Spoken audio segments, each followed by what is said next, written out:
Hi, I'm Harrington Benton. This is Total Team Control. Today on Total Team Control, we're going to talk about the line of scrimmage, we're going to talk about the trenches, we're going to talk about play along the offensive and defensive lines of scrimmage.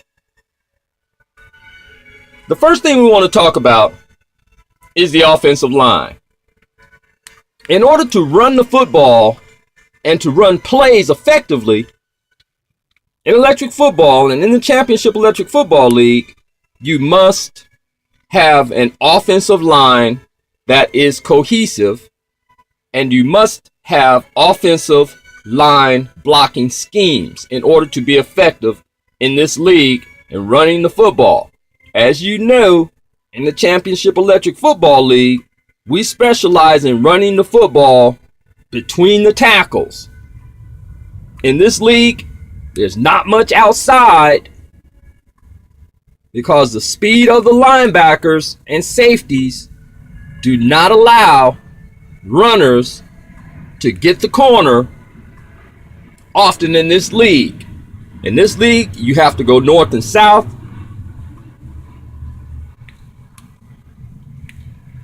And run the football effectively between the tackles. In order to do that, you must have effective offensive line blocking schemes that allow you to run the football effectively. Let's take a look at what we want to accomplish here with our offensive line. We're going to come here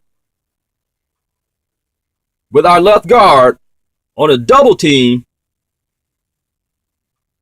onto the right defensive end. The left tackle, left guard will come here.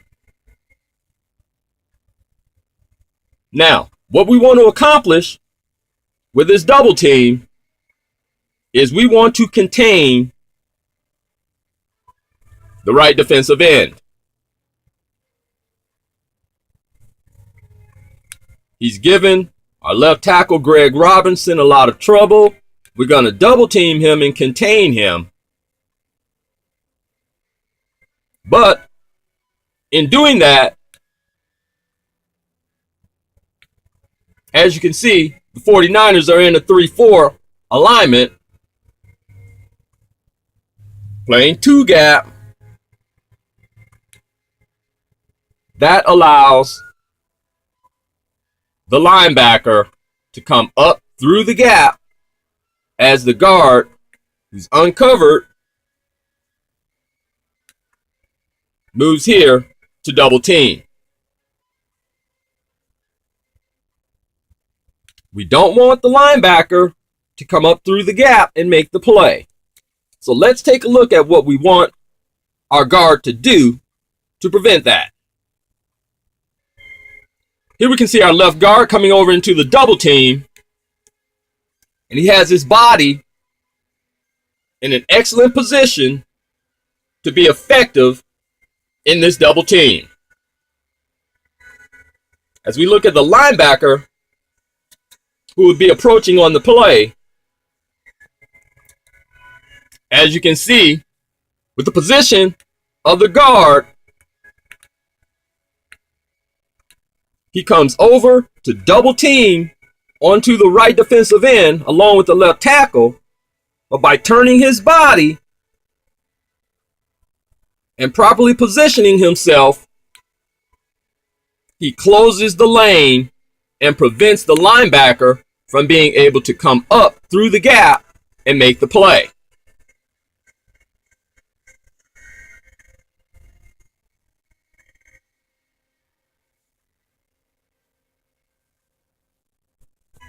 This dual blocking technique gives the back the opportunity to play off the double team or to elude the oncoming linebacker. Let's go ahead and run the play, and let's take a look at our left guard, and let's see if he executes this play properly and gives our back the protection that he needs in order to be effective in this run.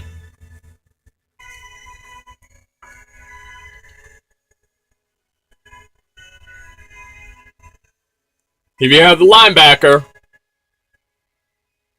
sitting 10 yards off the line,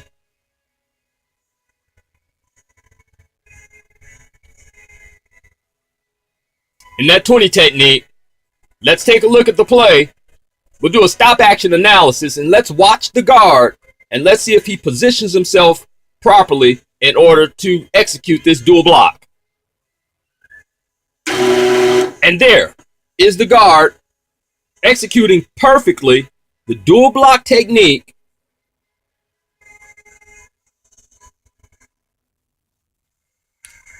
Double teaming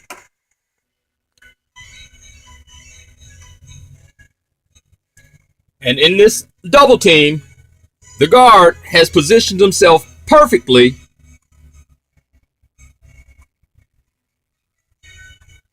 to prevent the linebacker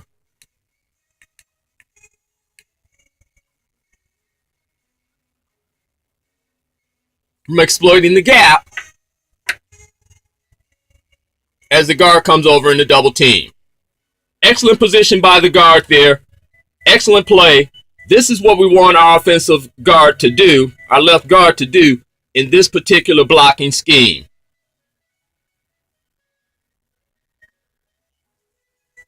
And now, let's look at a second offensive line scheme, blocking technique, as regards to the right defensive end and the left tackle. In this particular scheme, the left guard will not double team. He will come here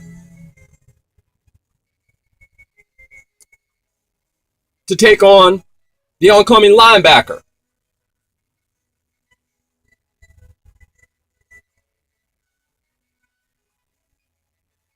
Greg Robinson,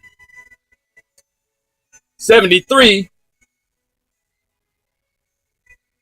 left guard, as we've watched him on film, matched up with 94, the right defensive end. The right defensive end appears to be more powerful than Greg Robinson and has bull rushed Greg Robinson on several plays. What we're going to do with Greg Robinson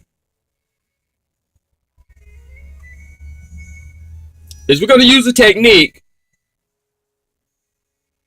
to take the right defensive end out of the play. And what we're going to do is we're going to take Greg Robinson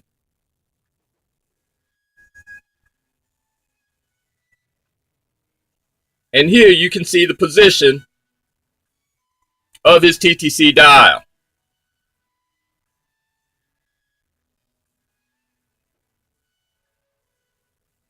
Greg Robinson is going to come into this direction. But he's not going to come by himself. He's going to bring the right defensive end with him.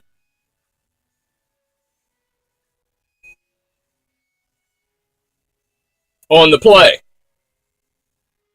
This technique is very similar to the effect of essentially, how would I say? You would say it would be essentially driving a car in reverse, would be the best way to put it. I know that sounds kind of strange, but it's very similar. Let's take a look. As we have Greg Robinson set to go into this direction, as the more powerful left defensive end contact Greg Robinson, Greg Robinson's base is going to go in reverse, just as a car would,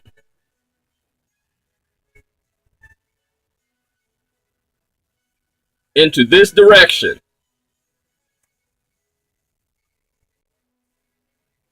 The lineman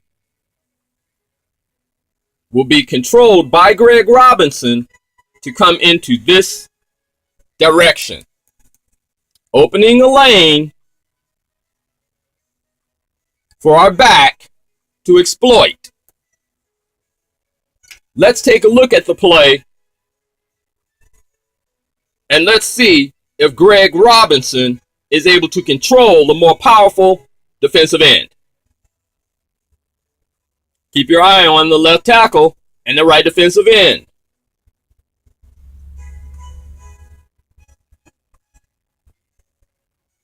And there you see the effect. As Greg Robinson is pushed in reverse, he draws the right defensive end out of the play. And again, opening the lane for our back. A nice example by Greg Robinson.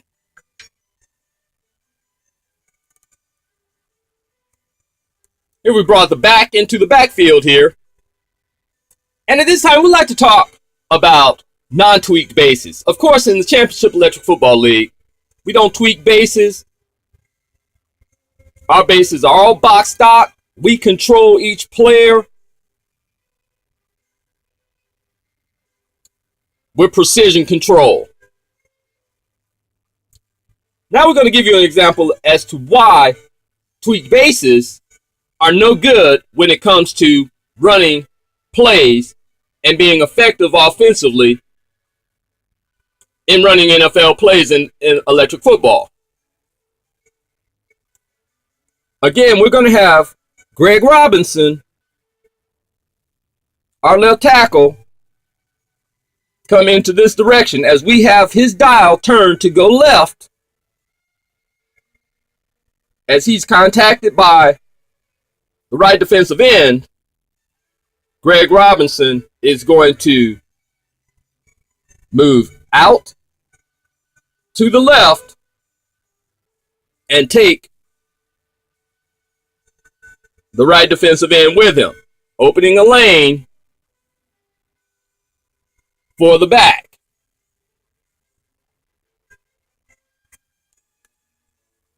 The problem with tweak bases is the speeds that tweak bases move are not controlled, and it upsets the timing of a particular play as you try to run a play in scale size. Meaning,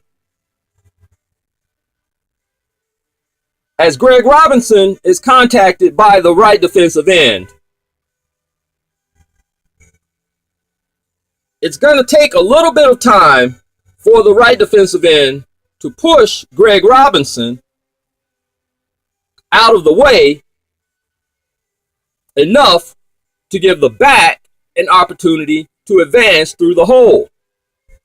With tweak bases, the back on a tweak base would come up too quickly onto the back of the offensive lineman and screw up the blocking assignments. This is the fault in tweak bases and why tweak bases are no good when it comes to running plays, as they upset the timing of a particular play, and plays are not executed properly because players are out of time and that they're not reacting within the timing of the play.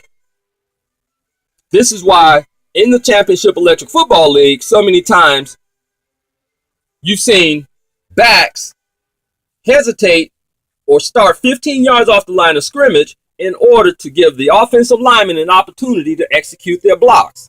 Let's watch Greg Robinson and let's watch our back and see if he can exploit the hole. This is total team control. And there's the play, and the back had a lane, he had a hole here. He cut it a little too sharply. We got the influence that we wanted with Greg Robinson. That goes on the back. He had an excellent opportunity here. Arrington, see you next time.